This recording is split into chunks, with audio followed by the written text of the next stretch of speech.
the gentlemen would come in through the back door because Hetty wouldn't want them to come in her front door and come all throughout the house to come down here.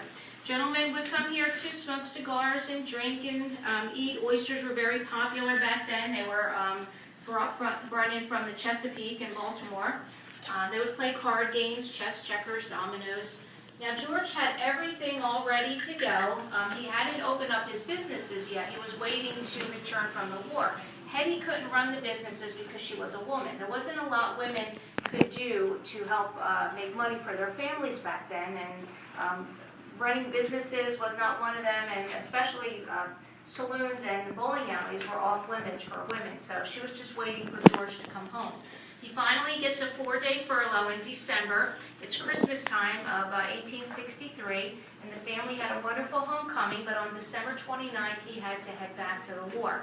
He says goodbye to his family, probably up in the parlor, and gets on his horse and takes one last look, and that's the last time they ever saw him. Sadly, only 3 days later, was January 1st of 1864, George is captured in Virginia by a group of Confederates called Mosby's Rangers and taken to Andersonville Prison in Georgia, where he passed away 7 months later of scurvy and starvation.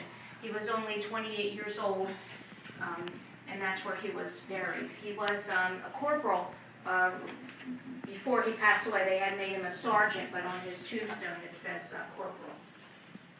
Hetty found out by the end of that year that he had passed away, and she couldn't run these businesses, so she could not stay in this home, and she really was forced to sell it. And as a young woman with young children back then, your next job was to find yourself another husband.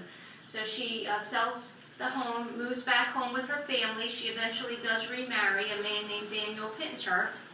They go on to have 2 little daughters, Emma and Lily. Emma passes away when she's only 28 days old. Years later, the town is overcome by consumption, which we call tuberculosis. Sadie and Molly both pass away. They're only 18 and 22 years old. And then her second husband, Daniel, passes. So all she has left was Lily from her second marriage, and they moved to Washington, D.C., where Hetty lived till she was 80 years old, and she died in 1916. And that's where she's buried, next to Lily.